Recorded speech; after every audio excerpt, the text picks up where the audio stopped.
Monsieur le Président, si ces valeureuses dames ont pu prospérer en obtenant l'organisation de ces procès, c'est qu'il y a eu une volonté politique qui a permis de traduire cela en réalité. C'est bien celle du général des corps d'armée, le président de la République, M. Mamadi Doumbouya. Qu'il en soit vivement remercié. Tous mes hommages à lui, Monsieur le Président. Mais ces remerciements seraient incomplets si je me permettais de passer sous silence, et je ne le ferai pas.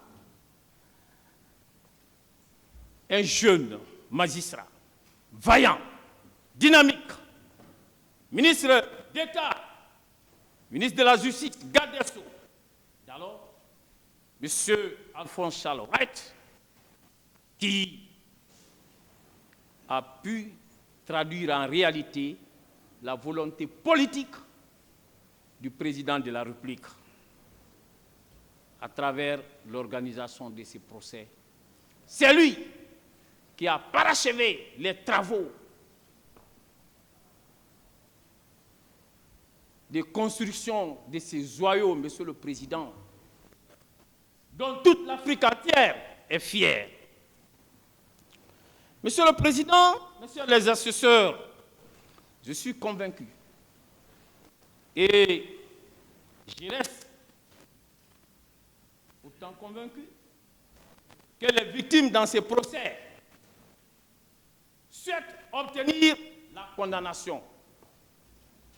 Mais, Monsieur le Président, elles ne souhaitent que la condamnation des coupables, rien que des coupables et non des innocents. Ce credo, qui est celui des victimes, a en tout temps, en tout lieu, en toutes circonstances, été aussi celui des magistrats siégeant en matière criminelle comme vous. Parce que ce credo, Monsieur le Président, met à l'abri des magistrats siégeant en matière criminelle de l'erreur judiciaire.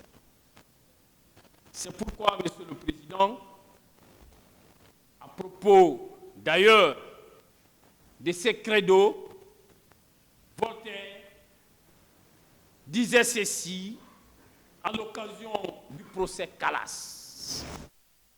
Il vaut mieux 100 coupables en liberté qu'un seul innocent en prison. Par la suite, d'autres vont reprendre pour leur compte cette assertion en disant qu'il vaut mieux libérer 1000 coupables que d'entrer en condamnation contre un seul innocent. Monsieur le Président, Messieurs les assesseurs, j'ose espérer que cette assertion trouvera tout son sens dans ces procès. Car s'il y a bien des innocents dans le box des accusés, mon commandant Aboubakar Diakité Ditumba en est incontestablement, en est certainement le premier. C'est pourquoi, tout au long de cette plaidoirie, sa défense s'évertuera à démontrer avec pertinence cette innocence. Pour ce faire, Monsieur le Président, nous commencerons notre plaidoirie par vous présenter d'abord les faits. Les faits qui vous permettra certainement d'avoir une meilleure lecture, une meilleure visibilité de cette affaire. Et après donc cet exposé sommaire que nous ferons des faits, Monsieur le Président, nous Nous allons ensuite vous entretenir autour des plaidoiries et réquisitions présentées par le ministère public et les parties civiles, disons, et le ministère public, mais lesquelles plaidoiries sont quelque peu contrôlantes.